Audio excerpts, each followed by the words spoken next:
So I decided I did not like the second half of part 3. It was way too involved, and I decided I will give my initial idea and not delve into it anymore.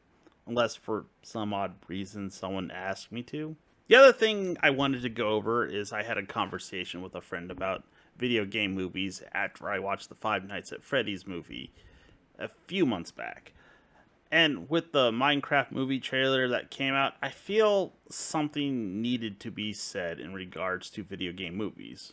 Video games tend to center around a mechanic or a series of mechanics. You typically get brief bits of story in between gameplay, and in some cases, there's not much to work with for a story. There are games that are story rich, like The Last of Us, every Metal Gear Solid game, and RPGs, but still have stints of gameplay in between bits of story. The second part is that the stories for many games are rather basic and have no real substance to them. Take Mario as an example. You're trying to save the princess. Other than finding out she's in another castle, there's not much there. Here I'll toss a bone to some of the people who wrote the script for the first Mario movie. After all, when they wanted to make the first Mario movie, or maybe the second, since there was an anime Mario Bros. Movie, that was not that great, and I don't want to get sidetracked, so let's just call it the live action Mario movie. The point was, even by the time writing began on the live action Mario movie, the latest Mario game was Super Mario World, and Mario isn't exactly known for its story even to this day. Granted, the various Mario RPGs do have a story, but the damage was done by that time. The other side to that is there's a distinct lack of any characteristics to Mario as a whole, other than he is Italian and can jump. That leaves a great deal of all the Mario characters to flesh out. Even with all the Mario games, the writers for the 2023 Mario movie had to fill in quite a few blanks. Yes, Shigeru Miyamoto was a producer, but he's not exactly known for his storytelling abilities. And I would say he is better known for the opposite, emphasizing gameplay even if it comes at the expense of the story. I would love to find out how much involvement he had with the movie due to some of the choices they made. Let's move on to the movie. Last time I left off where the brothers were separated in the warp pipe, with Luigi going into a blackened pipe surrounded by an ominous black cloud with streaks of lava and lightning, even though none of the other pipes showed anything similar. And by similar, I mean like indications that it was any particular region in the Super Mario universe or world. When Mario emerges from the pipe, he does have a sense of wonder at where he is, but a lack of urgency when it comes to Luigi going into a dark, ominous cloud, and even starts to look around. The problem here is he A, did not try to go back and get help, or B, go back into the pipe, then when he gets back to Brooklyn, then goes back into the pipe to try and take the fork Luigi went down. After all, there was no other forks in the pipe that were shown, and nothing was stopping them from going back. So, two issues that might arise from that. One, someone might point out that it's high up in the air, which it's a little weird that Mario wouldn't be able to jump up there considering all the mushrooms around it. Two, to illustrate my point, just in case someone says it was one way, let's play a scene from later in the movie. Follow me.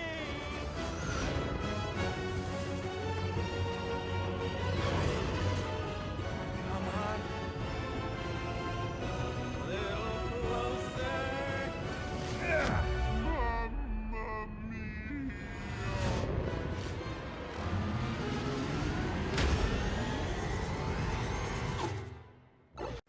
Then Mario starts to wander around, and for whatever reason, he has a compulsion to touch a mushroom. Well, we know the reason, so that they can make a gag out of the scene, because illumination can't help but be illumination. Anyways, Toad pops out, does his don't touch that mushroom bit.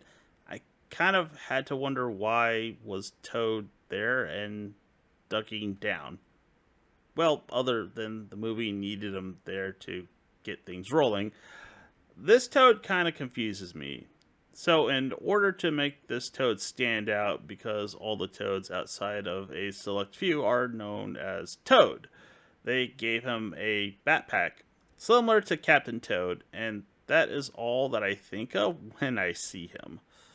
I actually don't have a problem with Mario following Toad and telling him what happened. When you need help right away, you would ask the closest person, depending on the incident. Albeit Mario approaches the whole situation a bit too casually, including a callback to him hating mushrooms. When Toad says he's in the Dark Lands, this raised some questions. Admittedly, it's because I watched it so much that I just noticed it at some point, or maybe I'm just overthinking it.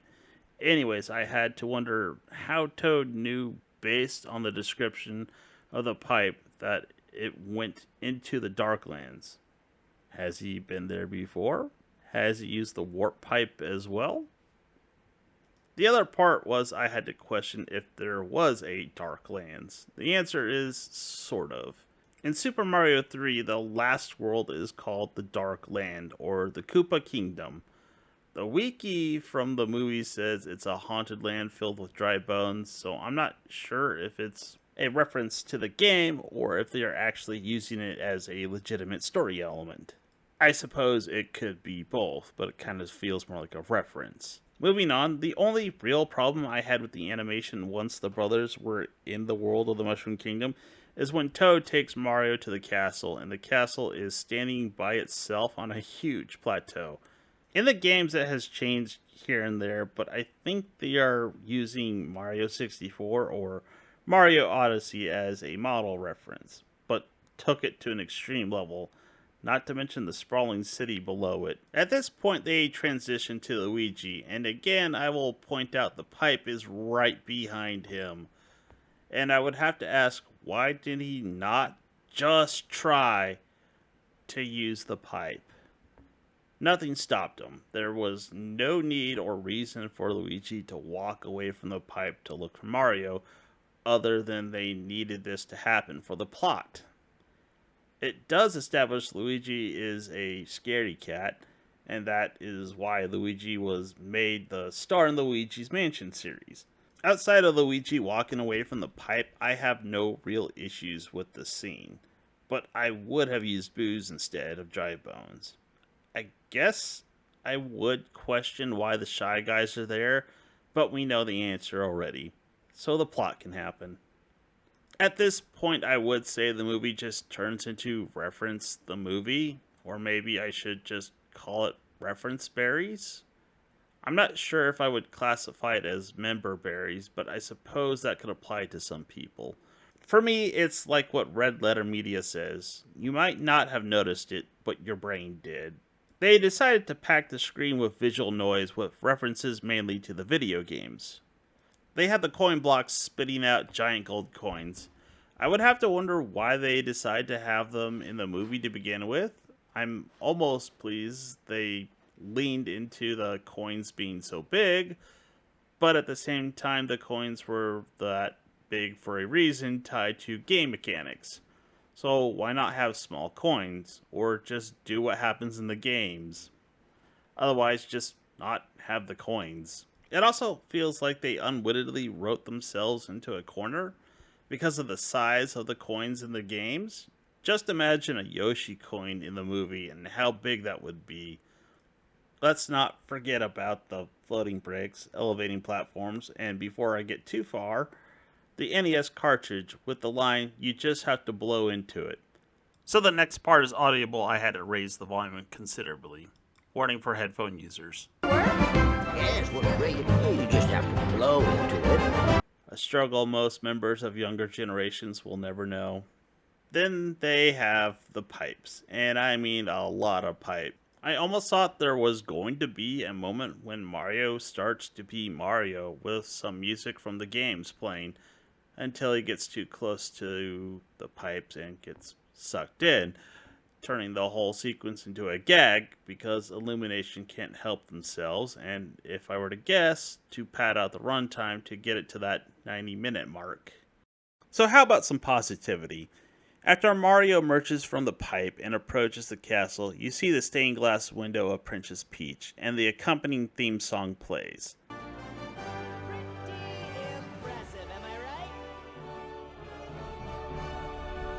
It's attention to detail like this moment that shine through all the visual and audio noise. They almost hit those marks, but fall short by turning it into a gag, like the previous scene in the Toad City.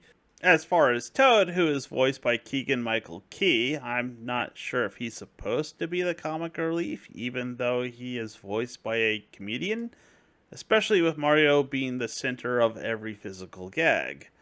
I have my suspicions based off of a rumor, and I feel all of this lends itself to the validity of said rumor. I will cover that next time.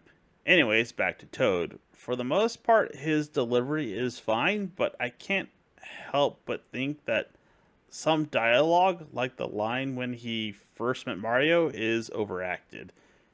It feels like an attempt at a gag for the sake of the actor and not the movie. It is a common occurrence throughout the movie, and it's not just Toad. So, how would I make it better? Like I said, I want to keep it simple, and I'll just stick with the 30,000-foot view. If I were to stick with the same situation the movie set up, I would add a reason for the brothers to not go back into the pipe and not just wander off. Mario almost has a good reason with it being high up, but the power ups exist and there are mushrooms nearby that Mario can jump on. My initial thought on this is to have the pipe spit Mario out higher up or maybe down a mountainside where he will get disoriented and land in a field of flowers, where I would replace Toad with Peach. Here, she would take him back to the castle and teach him about the world of the Mushroom Kingdom. For Luigi, it's simpler. He can pop out of the pipe in the Darklands or land, and instead of him just wandering off, I would have a dry bones come out of the ground between him and the pipe, giving him a reason to get away from the pipe and keeping him out. Now I would use a Boo in my version, messing with him, laughing the way Boos do, and appearing behind him, scaring him. I would also have Toad show up running from the Boos, maybe with Luigi figuring out they chase him if he looks away, with Toad doing the same and they back into each other. For those who may be lost, in part 1 I had Toad escape with a power star, not a superstar, into the warp pipe. It does not have to be the Darklands either, that's just a placeholder. It probably should happen near a ghost house or a haunted shipwreck though, because, Boos. Anyways, I'm going to call it for now. If you made it this far, thanks for watching.